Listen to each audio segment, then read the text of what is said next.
Hello sir, ഉം. നമ്മളിപ്പോ ഈ പഠിക്കാനിരിക്കുമ്പോഴേ നമുക്ക് ചില സമയങ്ങളിൽ ഡിമോട്ടിവേറ്റഡ് ആവാറുണ്ട്, നെഗറ്റീവ് തോന്നാറുണ്ട്. ഇതെന്നെ കൊണ്ട് പറ്റുമോ, നേടാൻ കഴിയുമോ? അപ്പൊ അതെങ്ങനെ നമുക്കൊന്ന് ഓവർകം ചെയ്യാമെന്നൊന്ന് പറയൂ. നിങ്ങൾക്ക് ഇത് മറ്റുള്ള വാല്യൂ സ്റ്റുഡൻസ്. നിങ്ങൾക്ക് വാല്യൂ ഉണ്ടെങ്കിൽ അവിടെ നിങ്ങൾ എന്തായാലും നിങ്ങൾ മോട്ടിവേറ്റഡ് ആയിരിക്കും.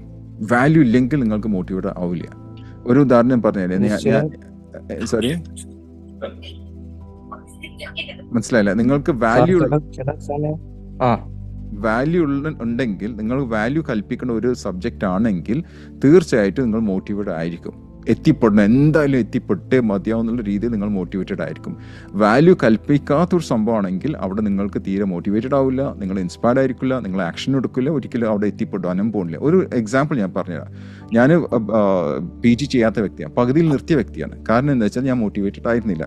എനിക്ക് അതിന് കൂടുതൽ വാല്യൂ തരാൻ പറ്റില്ല എന്ന് എനിക്ക് മനസ്സിലായ കാരണം ഞാൻ PG അവിടെ പകുതി വെച്ച് സ്റ്റോപ്പ് ചെയ്ത വ്യക്തിയാണ്. അതേ സമയത്ത് ഞാൻ എയർലൈൻ വേണ്ടി പോയപ്പം എനിക്ക് നമ്പർ 1 ചെയ്തു. എനിക്ക് അന്ന് സ്കൂളിൽ ഇതില്ല, ടീച്ചേഴ്സ് ഇല്ല, അക്കാഡമി ഇല്ല, അയാറ്റ പാസ്സായി. എന്നിട്ട് പിന്നെ എനിക്ക് കുറച്ചും കൂടെ മോട്ടിവേറ്റഡ് ആയി. രണ്ടാമത്തേത്, മൂന്നാമത്തേത്, അങ്ങനെ പിന്നെ എനിക്ക് ലോക റെക്കോർഡ് കിട്ടിയത്. ആരും ഇന്ന് വരെ ചെയ്യാത്ത എല്ലാ ഇതും ഞാൻ ബ്രേക്ക് ചെയ്തിട്ടുണ്ട്. കാരണം ആദ്യത്തെ കേസിൽ എനിക്ക് മോട്ടിവേറ്റഡ് ആയിരുന്നില്ല. കാരണം അതെനിക്ക് വാല്യൂ തരില്ല. അന്നും എനിക്ക് PG ഇല്ല, ഇന്നും എനിക്ക് PG ഇല്ല.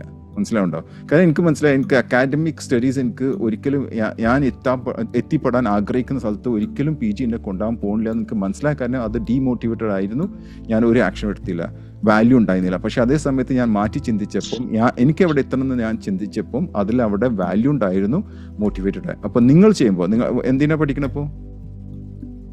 ഞാൻ ചാർട്ടേഡ് അക്കൗണ്ടാണ് പഠിക്കുന്നത്. ഓക്കെ, അപ്പോൾ നിങ്ങൾക്ക് എന്താ തോന്നുന്നത്? കൂടുതൽ ഇരിക്കാൻ പറ്റാത്ത what is that? What's the challenge?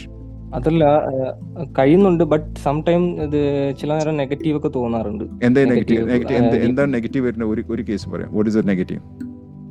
എന്നെ കൊണ്ട് ക്ലിയർ ചെയ്യാൻ കഴിയുമോ, അങ്ങനെ എന്തെങ്കിലുമൊക്കെ. ഇനി ഞാൻ ആ ചോദ്യം ചോദിക്കട്ടെ, നിങ്ങൾക്ക് ക്ലിയർ ചെയ്യാൻ പറ്റുമോ? ഞാൻ കഴിഞ്ഞ ഒരു 2 അല്ല, focus on my question. Clear ചെയ്യാൻ പറ്റുമോ? മനസ്സിൽ ഒരു ആൻസർ ക്ലിയർ ചെയ്യാൻ കോൺഫിഡൻസ് ഉണ്ട്. പിന്നെ പേടിക്കണ്ട. പിന്നെ അത് ഡൗട്ട് വരരുത്. എനിക്ക് ക്ലിയർ ചെയ്യാൻ പറ്റുമെന്ന് തോന്നിക്കഴിഞ്ഞാൽ പിന്നെ ക്ലിയർ ചെയ്യാൻ പറ്റും. സംശയം വന്നു കഴിഞ്ഞാൽ ചെയ്യാൻ പറ്റില്ല. അതിൽ ഉറപ്പിച്ച് നിൽക്കുക. എനിക്ക് ചെയ്യാൻ പറ്റും എന്നുള്ള ഉറപ്പിച്ച് നിൽക്കുക. അതിനെന്തൊക്കെയാണ് നിങ്ങൾക്ക് ഡെവലപ്പ് ചെയ്യാൻ പറ്റും, അതൊക്കെ ഡെവലപ്പ് ചെയ്യാം. സംശയം വന്നോ കഴിഞ്ഞു കഥ. സംശയം വന്നോ, ഒരു ചെറിയ അംശം സംശയം വന്നോ ചെയ്യാൻ പറ്റില്ല. ഒരു ഹൈ ജമ്പ് ചെയ്യുന്ന ഒരു വ്യക്തിക്ക് അത് ചാടാൻ പറ്റൂല എന്നുള്ള ഒരു ചെറിയ സംശയം വന്നു കഴിഞ്ഞാൽ ആ ബാർ അയാൾക്ക് ക്ലിയർ ചെയ്യാൻ പറ്റില്ല.